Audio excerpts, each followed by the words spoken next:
Trump is expected to announce new tariffs on about $200 billion of Chinese imports as early as tomorrow. National security concerns continue over China's theft of U.S. intellectual property as well. The tariffs are expected to be set at about 10%. That is a lower level than the initial 25% rate suggested by the president earlier this year. Let's bring in House Intelligence Committee Chairman, California Republican Congressman Devin Nunes from the World Ag Expo in Tulare, California. And it is good to see you, Mr. Chairman. Thanks very much for joining us. Great to be back with you, Maria. A lot, Mr. Chairman, and that is to get your update on where you are in your investigation into the FBI, the DOJ, and its handling of the two investigations, Trump, Russia, and the Hillary Clinton investigation. There's been a call from your colleagues for the president to declassify documents related to the Trump-Russia investigation. You've been asking the president to do just that.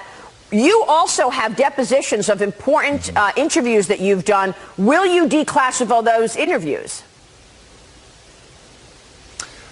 Yes, Maria. So, the American people now are beginning to see the walls are beginning to close in on the corrupt officials at the Department of Justice and the FBI. Many of them have been fired. Many of them are on leave. Many of them have been demoted. But you are slowly starting to see this collapse in on them, even though the mainstream media is not covering this because they seem so focused on drinking the Russian Kool-Aid on terms of who's getting indicted by the special counsel, and instead focus on, look, was there any collusion between the Trump campaign and Russia, which the answer is no. So we've known this for a long time. Our committee really led this investigation. If you look at a lot of the facts that are now out, it's the facts that we found on the House Intelligence Committee. So we believe that the depositions that we took, I think nearly about 70 people, those need to be published, and they need to be published, I think, before the election.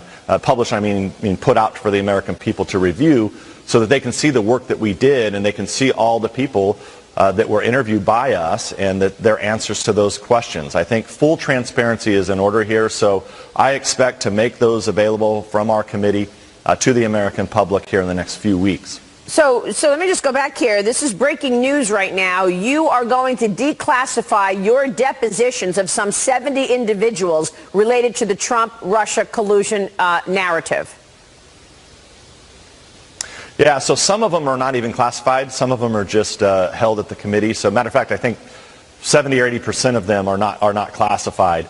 The ones that are classified, we will have to send to the Department of the Director of National Intelligence to declassify, but we hope that would only take a matter of days, and they don't do their normal foot dragging where they slow roll, and we don't get these before the election. But just for the sake of full transparency, because there's so much that's out there that's misinformation or disinformation on this Russiagate fiasco, that we needed this information out before the election, and that's why we've been asking the President of the United States to declassify many more documents as it relates to not only Bruce Orr, but also with the Carter Page FISA.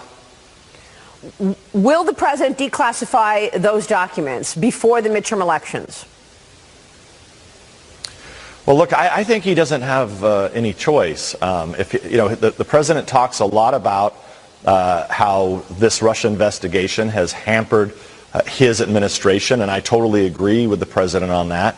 And if the president wants the American people to really understand just how broad and invasive this investigation has been to many Americans and how unfair it has been, he has no choice but to declassify. And I will tell you, as we continue to move forward here, it's in the best interest of our intelligence agencies to have full transparency on this, because you're really dealing with many Americans who are living in an alternative universe, who have drank this Russia Kool-Aid. There's a large number of Americans, Maria, and I know it's probably not the people watching your show right now, but you would be shocked at the number of Americans who have drank the Russia Kool-Aid, and they actually believe that Donald Trump is under control of Vladimir Putin. Right.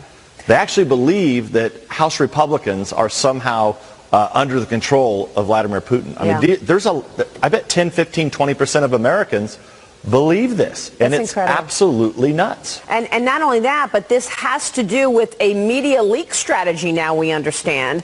I've got to get your take on this, because they were pretty effective with their media leak strategy. If you're telling me that 20% of American people actually believe it, we're going to take a short break, Mr. Chairman, but I got to get your take on these new texts that we just were revealed this past week, where we hear Peter Strzok say, well done, Paige, you just planted 2 negative stories about Donald Trump and company. We'll get to that. And we are back now with House Intelligence Committee Chairman Devin Nunes from Tulare. Mr. Chairman, let me ask you to comment on what we learned this week. Some of these texts that were revealed from Peter Strzok to his girlfriend, Lisa Page, about a media leak strategy. So here's one where Peter Strzok says to her, I had literally just gone to find this phone to tell you I want to talk to you about media leak strategy with DOJ before you go. 12 days later, he says, article is out. Well done, Paige. Your reaction to this? Yeah. Well, and what you see is the mainstream media and even Strzok's attorneys have said, no, he actually wanted to get to the bottom of leaks. He was really worried about getting to the bottom and making sure nobody was leaking.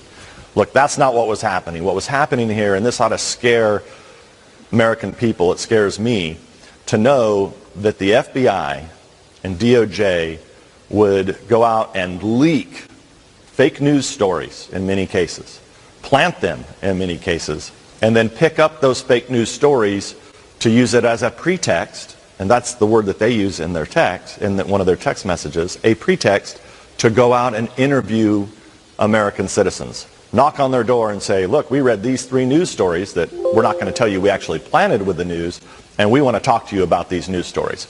So that's first. Second, don't forget that the Carter Page FISA, it wasn't just that they used the Clinton dirt as a basis to go out and get the FISA. They also used planted news stories to corroborate the dossier in front of the court. So they went to the court and said, look at these news stories, Judge. They actually match this dossier, never telling the court that actually, no, those were planted news stories by the Clinton campaign and the FBI. So these people are really dirty. I hope that we continue to get all this information out before the election so that people know just how sick this Russia Kool-Aid that's been poured upon the American people, how bad it's really been. It's just been extraordinary to me how all of these agents were politicized. Here we are, the summer of 2016. It's a major presidential election. And all of this misconduct, not just from this cabal of people at the top of the FBI and the DOJ, but also perhaps the CIA. And then we see John Brennan all over town trashing the president. Here's the Peter Strzok text on December 15th, 2016. Referring to the CIA, we believe, we think our sisters have begun leaking like mad. Scorned and worried and political, they're kicking into overdrive, says Peter Strzok to Lisa Page. Your thoughts on this, and is that the CIA, our sisters?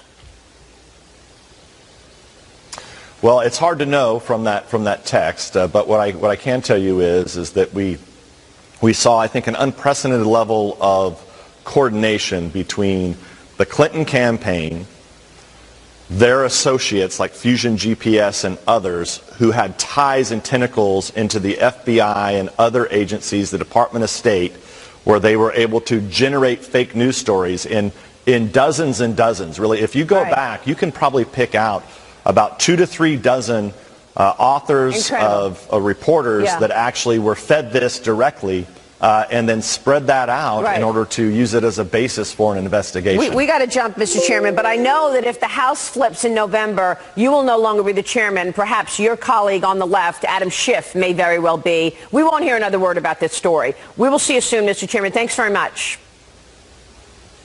Thank you. Texas Republican Congressman John Ratcliffe sits on the House Judiciary and Homeland Security Committees. That committee oversees FEMA. He's also a member of the House Judiciary Committee and a former federal prosecutor. Congressman, it's good to see you this morning. Thanks very much for joining us. You bet. Good morning, Maria. I want to get into one of our top stories, and that is the FBI and the DOJ investigation. But, Congressman, as a former federal prosecutor yourself, what is Robert Mueller doing? What is he going to have to do in the coming months? Well, part of what he's doing is still a mystery and a source of frustration to some of us in Congress because we've only seen the order appointing Bob Mueller. We haven't seen the second scope memo that Rod Rosenstein signed in August of 2017.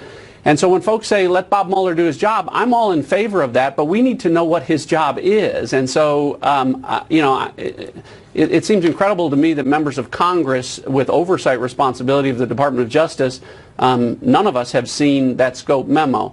So it's hard to comment on that with respect to Bob Mueller. I am one that has not questioned his integrity, but I have questioned his judgment at times. I think the way he has staffed his team with folks that are very clearly anti-Trump and very pro-Clinton partisans, some of whom attended her victory party, some of whom have given her money, and some of them have made derogatory statements about Donald Trump, all call into question whatever findings he comes up with. And what I don't want is for the American people to end up in a hung jury where, regardless of the work that he's doing, half the folks are going to conclude that it's not accurate because of who's been involved in his team. So, we'll have to see with respect to that. Well, I want to see when you're going to see all of this, whether or not it happens before the midterm elections. You are in a fight in terms of the midterms, and we know if the House flips, we're not going to hear another word about this. I want to ask you about the cost of the special counsel investigation. How much is this special counsel investigation costing us where he is not looking at any of this? I'll be honest with you, Maria, I don't think he is looking at this angle of it. I've seen no indication that he's doing that, and I think that that's why many of us think that there need to be a second special counsel dedicated to investigating the Department of Justice and the FBI. And when I say that, I mean the senior folks within the Obama administration that we've been talking about. Bob Mueller, the cost of this, obviously we're in the millions of dollars, tens of millions of dollars. And you know what? It's all worth it if he does write the definitive narrative on Russian interference in our elections. But that's different than Russian collusion with Trump or the Trump campaign. And what I don't want Bob Mueller to do is to fall into the same circle with Jim Comey and allow their actions to influence the outcome of an election or attempt to influence the outcome of an election. The American people deserve to know that Donald Trump was not colluding with the Russians if, in fact, that determination has been made by the special counsel. Congressman, it's good to have you on the program this morning. All I could say is this upcoming midterm election seems like the most consequential midterm elections we've seen in a long time. Thank you for joining us, sir. We will be watching the developments, and we have only 50 days away until the midterms, both sides calling it a consequential election.